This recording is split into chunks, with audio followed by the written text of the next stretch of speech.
Hi everyone, welcome to my channel. My name's Amanda and this is a vlog of my late autism and ADHD experience. I also have SDAM, which stands for Severely Deficient Autobiographical Memory, and I have multisensory aphantasia, which means that I cannot visualize or experience any of the senses in my mind. My last video, I talked a little bit about what it's like living with SDAM, and I asked if anybody had any questions to put them in the comment section, and I got some questions there and some questions from some TikTok videos, so I was going to do just a quick follow-up video to answer some of these questions that came up. So one question I got was, how do you get diagnosed with SDAM?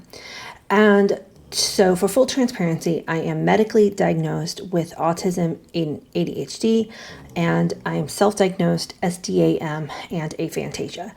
Pretty much everybody who has SDAM and aphantasia are self-diagnosed because both of these things are still being studied and researched.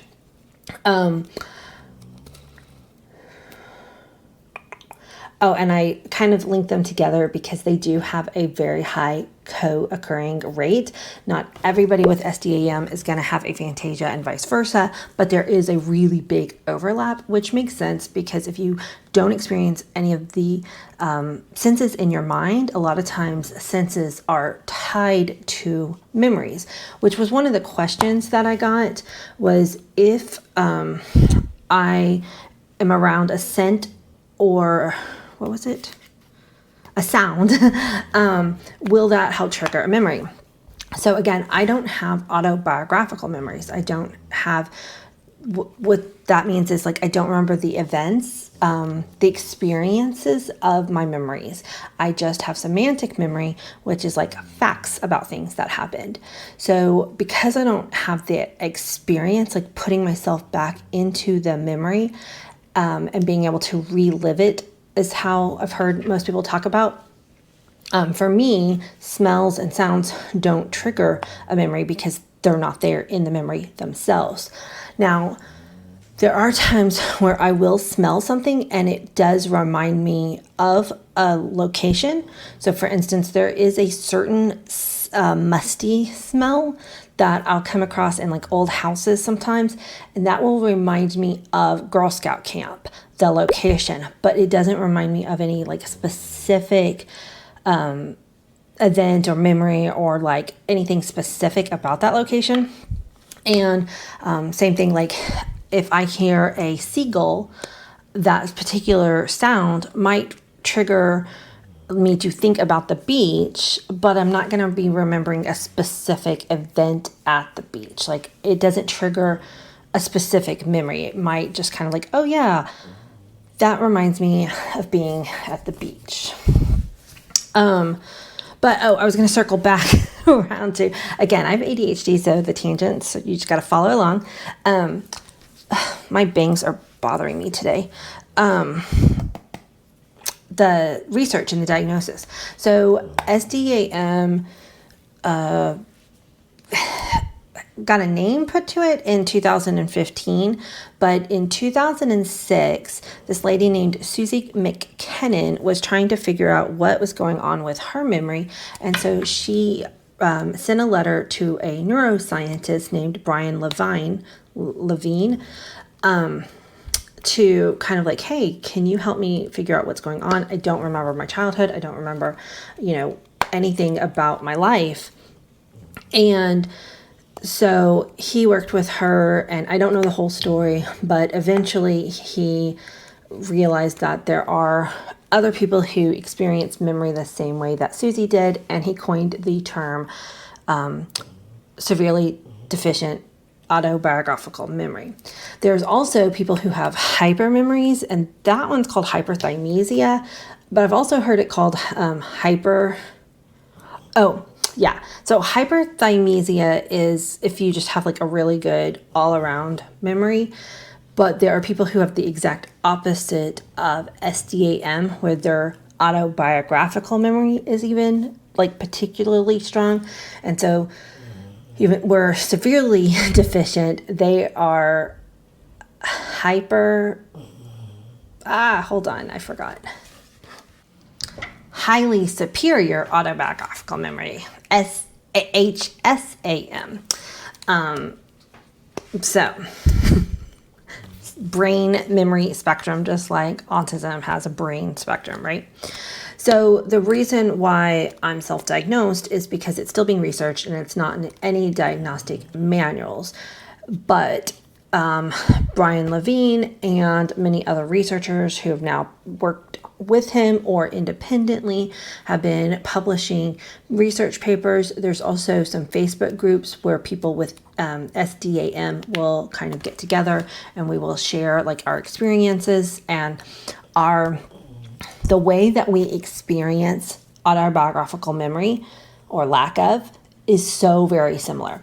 And whenever I try to make these videos, I try to be abundantly clear that there are a lot of different reasons why somebody may have memory loss.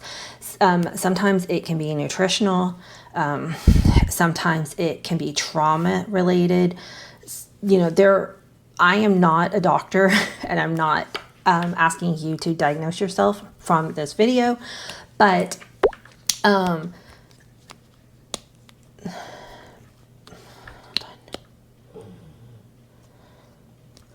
I'm just trying to explain my experience of having SDAM and the reason why I feel confident in saying that's what it is because of all of the times that I've read the papers and talked with other people and my experience aligns so perfectly with theirs.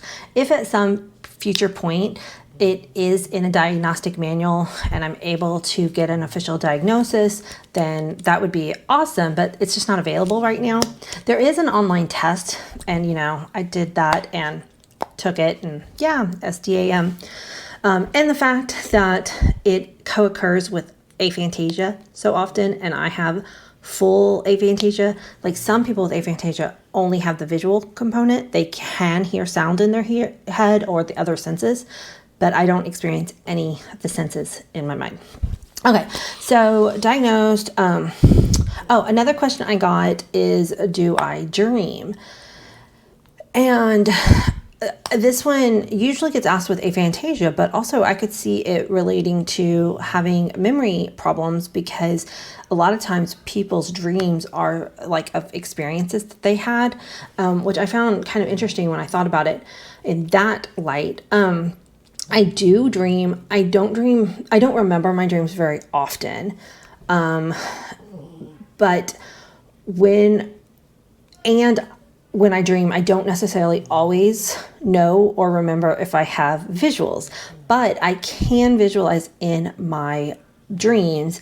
And scientists have realized that the part of our brain that visualizes while dreaming is different than people with aphantasia and the part of your brain that tries to visualize while you're awake.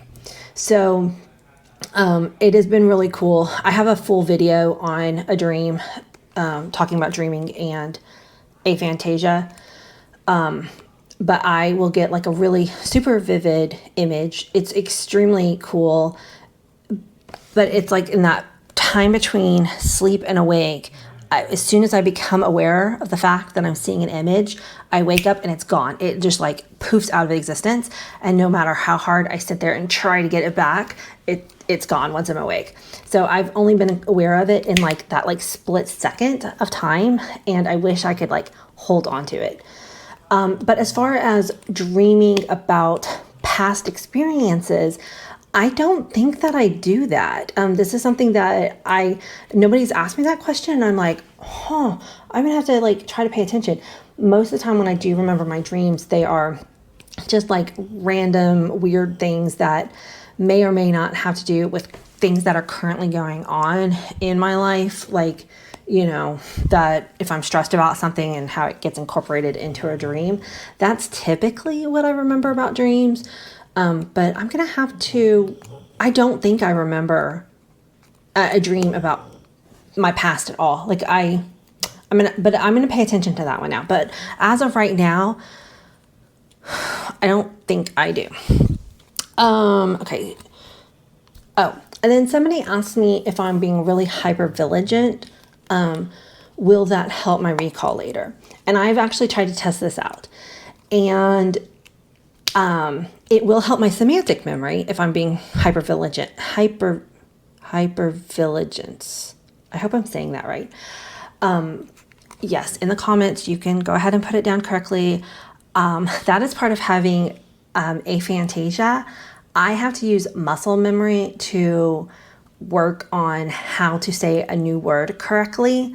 I do a lot of reading, and so I don't necessarily hear words correctly. And then it takes me a while because I can't practice the sound in my head. I can only practice it coming out of my mouth.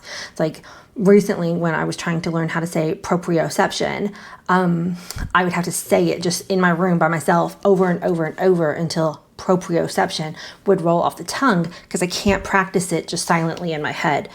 So I hope I'm saying hypervigilance right. I haven't practiced that word enough. But I digress. So hypervigilant. I swap consonants a lot. Okay. So I did do this as an experiment one time, and more than once, but I'm going to talk about one time. What it will do if, now that I know I have a memory disorder, basically, I'm cognizant of it. If I go into an event going, okay, I really want to remember this, like last time I was in Hawaii, like I knew I was having a memory disorder. So it's like, oh, I really want to soak in all these details. What it might do is help me remember some more semantic facts, but it's not going to give me that autobiographical memory. I don't think I store it in my brain. There's some people with SDAM who wonder, like, do we store the memories and we just can't re-access them, or do those memories just not get inputted? I don't know. It feels to me like they're just not there, but I'm not sure. So I was at an event that my friend hosted. This was well over a year ago. And I was going to try to take in so many details to see if it would help me remember. The funny thing is, I do not know what we were there for. I don't know if it was a birthday, a book club thing, were we gathering to talk about a book because we've done that before? Was it a craft night because we've done that before with my friends? I don't remember at all why we were there that night, but I do remember her showing us around the garden. And because I was trying to be hypervigilant and take in details, I specifically remember these sandals that one of my friends was wearing. I can't visualize what they look like. I just now, at this point, I remember they were brown strappy sandals, but I can't visualize it, so I don't remember what they look like. Just those verbal details that I put to the sandals, that they were brown strappy. That's what I got. And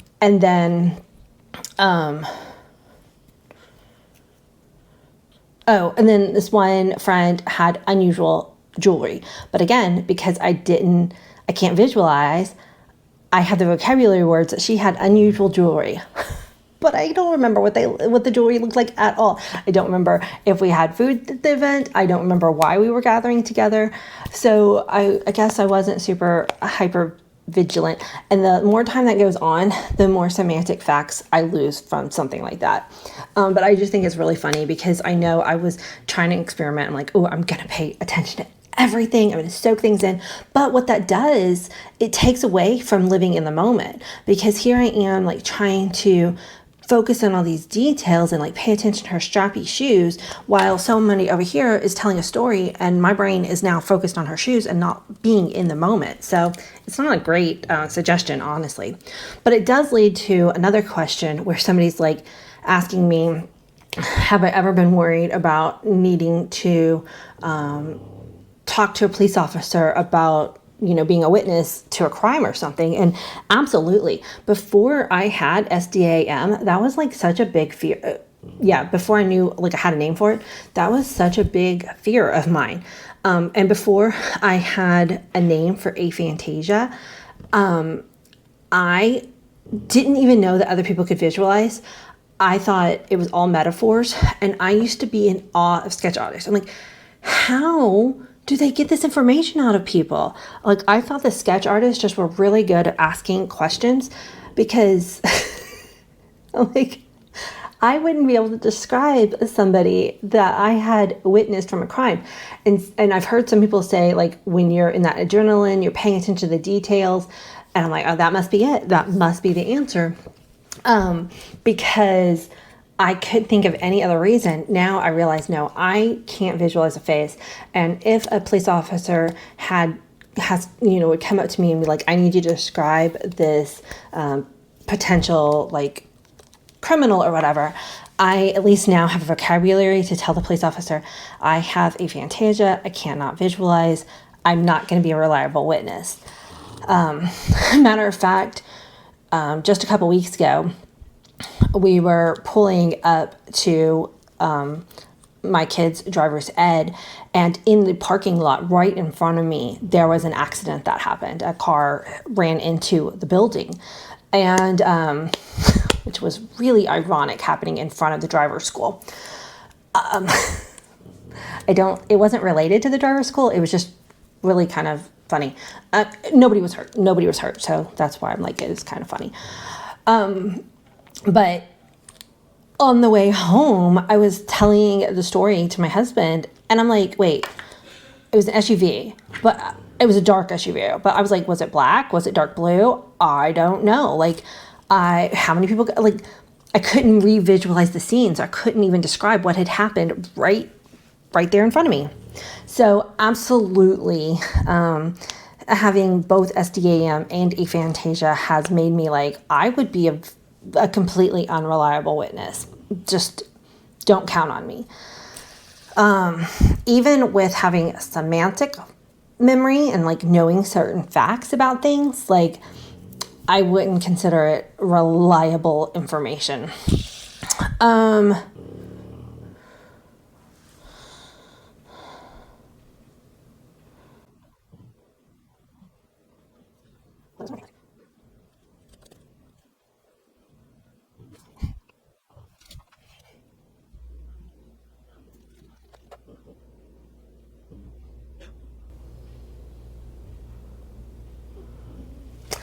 Dang it, there was one more thing I was going to say that I don't have notes on, because I just thought of it while I was talking about the police and being a reliable witness. But that's an ADHD thing. Like, things will pop in and out of your brain so fast, and sometimes you just can't recapture them.